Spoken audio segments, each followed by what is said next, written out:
going on, YouTube family? I graduated today. Awesome. To make the story as short as possible, keep this video somewhat short, it's going to wrap up the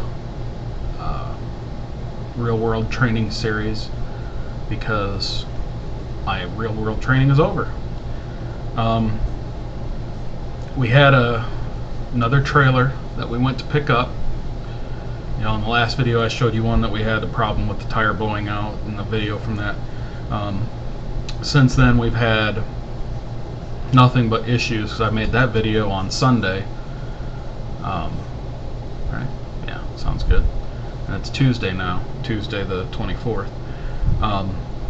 We had another run. It was a run from Indy to Columbus. No, Indy to Cleveland, bobtail to Columbus, and then go down to Laredo. Yeah, had to think about it for a minute. So we went to pick up the trailer for the run to Cleveland, and got there, and it had 2 flat tires when I was pre-tripping it. So got road maintenance involved. They got somebody out there. Guy came out. He tried to inflate the tires. They took air. He put them back on the trailer without thoroughly checking them. And as soon as he shut his compressor off, I was standing there and I heard psss, and I'm like, oh great. So I started feeling around on the tire, and of course it's the inside of the trailer duals, so he has to take the outside and the inside off. So I said, hey, there's a hole in this one, it's right here, it's a small one but I can feel it. And he's like, okay. So he put his hand down there and he felt it. He's like, alright. So he tore it back off and let the air out of it, pulled the tire off, grabbed the new one that he brought with him, put it on there, and while he was in the process of putting it on there, he decided to shut his pump off again, or his compressor off. And as soon as he did, I could hear psss. It wasn't as loud, but I could hear it. It's like, oh great. So I went over to the other tire that he had reinflated, started feeling around. Sure enough, right in the sidewall, another tiny little hole. So this is where it gets crazy. So he tears that one back off and he changes that one because he had brought actually 3 brand new tires just in case. So he put that one, put the tires all back on, got everything done and ready to rock and roll, and I was like, okay, thanks, appreciate it. And he took off. I jumped in the truck, started to take off, went, checked out with the guards, got out of there, and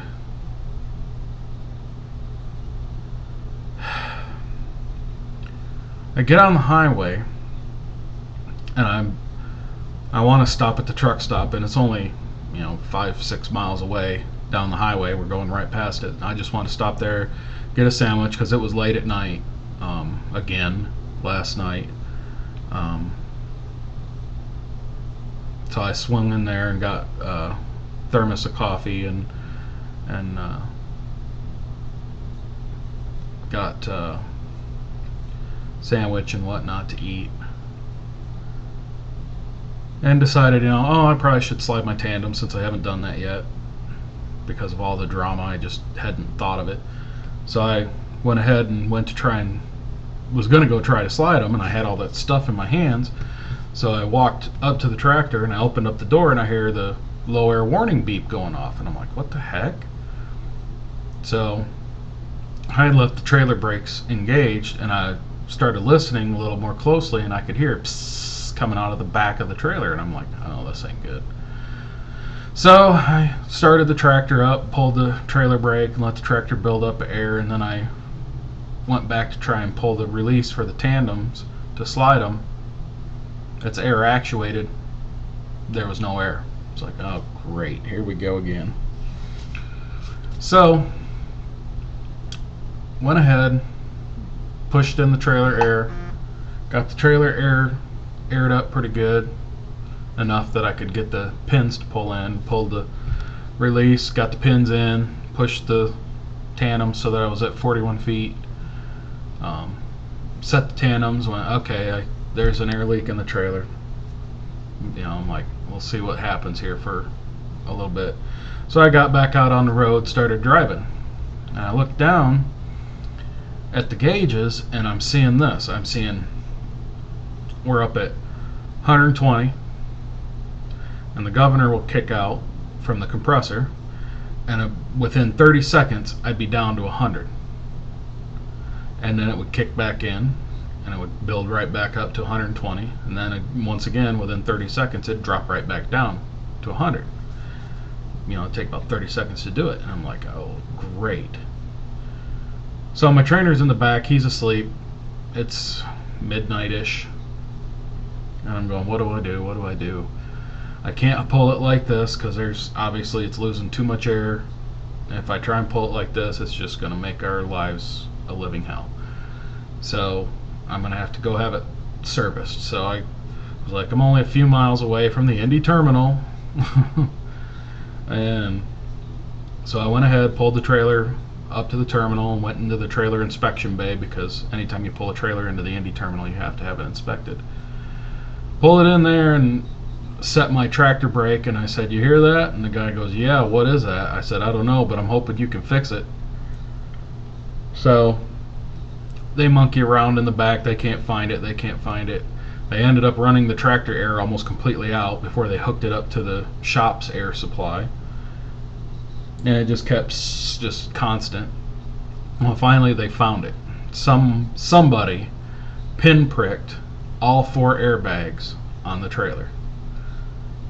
And then they also pinpricked those 2 tires that we had to have replaced, because that's about how bad the leak was. It was just a pinprick, just enough to make the tires have to be replaced. And of course they were in the sidewall, so you had no choice but to replace them. So they red tagged our trailer, put it out of service, made us park it. About the time they said, we're gonna have to red tag it, I was like, I heard my trainer rolling around in the bed. He was getting comfortable or something, and I turned my head and I yelled into the back. I said, I hate to wake you up, but you need to get up. We got a situation here. And he gets up. He's like, what's going on? And I told him what was happening, what I did, where we were. He's like, oh, okay. Well, just go ahead and do what they said. Pull it out back and park it. And I said, all right. So I went out and back and found a spot and parked the trailer. And he started praising me because I made the judgment call to take the trailer in and have it worked on, instead of trying to run it out and take it all the way up to Cleveland, which isn't that far, but when you're losing air like that, that's not something you run. I'm not going to run that. So we got settled in. Well, then all of a sudden our dispatch on our next load going to Laredo was canceled, and my trainer about hit the roof. He was so mad, and he went storming into dispatch and operations and this and that, and just raising all kinds of cane. And I'm sitting in the truck, finishing up my Qualcomm messages and wrapping up everything I need to do out there. Well, about 1 o'clock or so, 1:30 in the morning, around there, 1:30, they assign him a new load to make him happy, because he's all bent out of shape because we just lost yet another good run. So this next run was going to somewhere in Georgia, and then a run from Georgia somewhere else in Georgia to Laredo, and I wasn't happy about that, because that was going to put me out over past my graduation date of Friday. But I can't really complain, because Friday was my date for graduation, but that means we're going to be into next week before we get back up here. So he's like, well, let's go talk to some people. And we went inside and talked to his new dispatcher, because in the process of all this he got a new dispatcher the day before on Monday. when all the drama was going on Monday before we left. And we went and talked to his new dispatcher, and his new dispatcher was in the system, and he's like, hey, you guys aren't even in team mode, that's why it's not assigning you team loads. And he about blew a gasket over that, and his new DM told him, you need to go upstairs and see the guy that manages training and get it fixed. Okay. So we went upstairs to talk to him. Now he's sitting there, he's like, so we had to wait, like there was 4 people in front of us, and it seemed like an eternity to figure it all out. And we finally get our turn to talk to him, and we start talking, and it's like, hey, can I just graduate early, and my trainer's like, yeah, he's ready. My trainer, he's pretty much got pneumonia and bronchitis all at the same time, and he refuses to stop and go take a medical exam and get something to take care of it. He just keeps going. So you can't hardly understand him now because he's almost completely lost his voice. So he's basically got laryngitis on top of bronchitis and pneumonia. We talked to him, he's like, well, let me go see what my boss has to say about it. He went and talked to his boss. His boss is like, well, if you've got 2 trainers saying the same thing about the guy, that he's ready, there's nothing else that you can teach him because he knows how to do basically the entire job, go ahead and turn him loose. So I got to test out today. I couldn't get a truck today because by the time I got all that done, went and got set up for my to test out, and actually got to go test out, and then got back in and all this, it was too late in the day for truck assignments to assign me a truck. And apparently there aren't any trucks here in Indy, so I have to go to another yard somewhere to get a truck. Okay, fine, whatever. Didn't want to do that, but if that's what we got to do, that's what we got to do. So tried to get on my dedicated lane I wanted. There's nothing open on it yet, but they said keep checking back because they have openings regularly. Not real regularly, but drivers try it and they don't like it, or somebody quits or gets fired. So they said, just keep checking back. That's okay. So all this goes on. I can't get a truck assignment, so I'm sitting here in the hotel, sorting all my stuff. The wife's going to be here in just a little bit, and she's going to take all the extra stuff that I'm not going to drag along with me on the bus, because I got to take a bus to get to wherever the truck is that I got to get to, and you're only allowed one carry-on bag and one stowed bag. If you want more than that, you have to pay.